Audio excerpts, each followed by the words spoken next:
সফলতা কখনো হঠাৎ করে আসে না। এর পেছনে থাকে দীর্ঘ পরিশ্রম, আত্মত্যাগ আর ধৈর্য।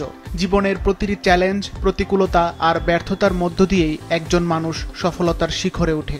এই কথাগুলোকেই যেন বাস্তব করে তুলেছেন ব্রাহ্মণবাড়িয়ার খামারি মোহাম্মদ তাজুল ইসলাম। ব্রাহ্মণবাড়িয়ার আশুগঞ্জ উপজেলার চর চারতলা গ্রামের বাসিন্দা মোহাম্মদ তাজুল ইসলাম জীবনের মঞ্চে একের পর এক ব্যর্থ হওয়ার পর যখন ভাবলেন তার দ্বারা আর কিছুই সম্ভব না, তখন শেষ ভরসা হিসেবে বেছে নিলেন গরুর খামারকে। যেই ভাবা সেই কাজ। মাত্র ৬টি গরু নিয়ে শুরু করে এখন ২৫০টি গরুর মালিক তিনি। মাসে আয় করেন লাখ টাকার বেশি। আমি প্রথম ৬টা গরু নিয়ে আমার আমার এই গরুর ফার্মের যাত্রা শুরু করি।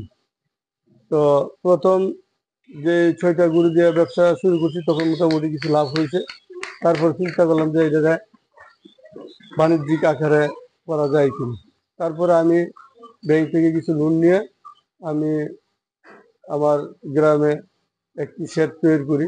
ওই শেডে প্রায় ২০-৩০টার মতো গরু প্রথম আমি দিয়ে শুরু করছি বাণিজ্যিক আকারে। প্রথম তো আমি ছোট আকারে ৬টা গরু দিয়ে প্রায় ৩-৪ বছর আমি গরু লালন পালন করছি। ওইখান থেকেও কিছু প্রফিট পাইছি। তারপরে আমি আবার ব্যাংক থেকেও কিছু নিয়ে আমি যখন এই যাত্রা শুরু করছি, ইনশাল্লাহ আস্তে আস্তে আমি ২০১০ থেকে আজ ২০২৫ পর্যন্ত মোটামুটি আমার প্রায় ২৫০-র মতো গরু আছে। তার মধ্যে ৫০টি গাভী এবং ২০-২৫টি বাছুর, আর বাকি সব ষাঁড় গরু মোটা তাজার জন্য, ডিস্ট্রিবিউশনের জন্য প্রায় ১৬৫টির মতো বলদ, দেশি ষাঁড়, শাহিওয়াল, ক্রস মিলিয়ে বর্তমানে আমার শেডে আছে। তবে তার সফলতার পথ সহজ ছিল না। শুরু করেছিলেন ১০০ মোরগের পোলট্রির খামার দিয়ে, কিন্তু বার্ড ফ্লুর সংক্রমণে আর্থিক লোকসানে সর্বশান্ত হন তিনি। এরপর ২০১০ সালে ৬টি গরু কিনে গড়ে তুলেন বিসমিল্লাহ অ্যাগ্রো ডেইরি ফার্ম। বর্তমানে প্রতিদিন ৫০০ লিটার দুধ বিক্রি করেন। আমি আসলে প্রথমেই পড়াশোনা করছি, পড়াশোনা তেমন বেশি করি নাই। তারপরে চিন্তা করলাম সংসারের আর্থিক অবস্থাও দুর্বল, যার কারণে আমার যে কোনো কাজকাম করার চিন্তা ভাবনা করছি। তখন আমি অনেক ঘোরাফেরা করে দেখছি, কোনো কাজ কামের সন্ধান পাই নাই। তারপরে আমি চিন্তা করলাম যে একটি মুরগির ফার্ম করব। তখন আমি ১০০ মুরগির বাচ্চা দিয়ে প্রথমে আমার যাত্রা শুরু। আমি মুরগির ফার্ম করি। ওই ফার্ম করার পরে তখন এই যে ব্লাড ফ্লু আসলো দেশে। ব্লাড ফ্লু আসার পরে আমি অনেক টাকা লোকসানের দিকে সম্মুখীন হই। তারপর আমি চিন্তা করলাম এখন কি করা যায়। তারপর আমি প্রবাসে চলে গেলাম। সৌদি আরবে গিয়ে আমি প্রায় ৭ বছর ছিলাম। ওইখান থেকে কিছু টাকা রোজগার করে ওই টাকা থেকে আমি দেশে এসে আবার মুরগির ফার্মের ব্যবসা শুরু করি। তখন ওই মুরগির ফার্ম দিয়ে আমি মোটামুটি একটু স্বাবলম্বী হই।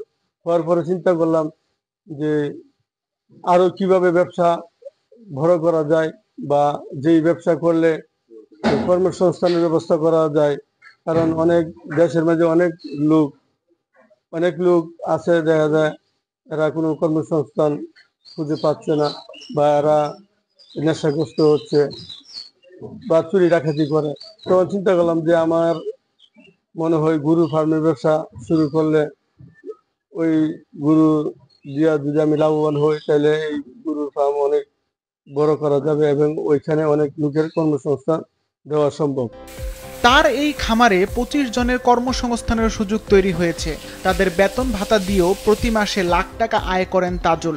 তার এই সফলতা অনুপ্রেরণা দিচ্ছে নতুন উদ্যোক্তাদেরকেও। আমি প্রথম মাটির কাজ করতাম। মাটির কাজ করার পরে ফার্ম, তাজু ভাই ফার্ম দিছে, দেওয়ার পরে মনে করেন আজকে ৪ বছর ধরে আমি তাজু ভাইয়ের কাজ করতেছি। ১৫,০০০ টাকা বেতন পাইতেছি।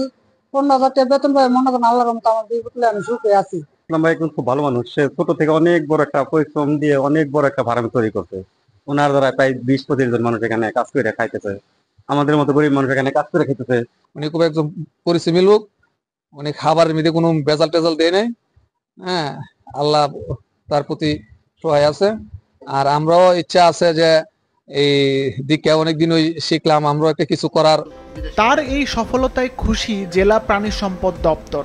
তাদের মতে তাজুল ইসলামের এই খামার হয়ে উঠেছে নতুন উদ্যোক্তাদের জন্য সফলতার অনুপ্রেরণা। আমরা তার খামার পরিদর্শন করেছি, তার গরুর স্বাস্থ্যগুলো, ঘরের পরিবেশ, বায়োগ্যাস প্ল্যান্ট, তার কৃত্রিম প্রজনন, ভ্যাকসিনেশন, বিভিন্ন বিষয়ে আমরা দেখেছি এবং কথা বলেছি।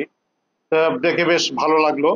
আমার কাছে মনে হয় যদি নতুন করে কেউ খামার তৈরি করতে চায় কিংবা আরো বড় করতে চায় তার খামার, সেই ক্ষেত্রে তার খামারটা যদি পরিদর্শন করে, আমার মনে হয় সে নিঃসন্দেহে সে এখান থেকে প্রেরণা পাবে।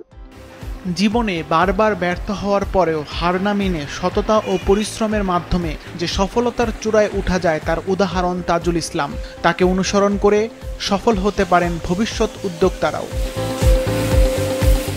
সিফাত রহমান, মাছরাঙা নিউজ ডেস্ক।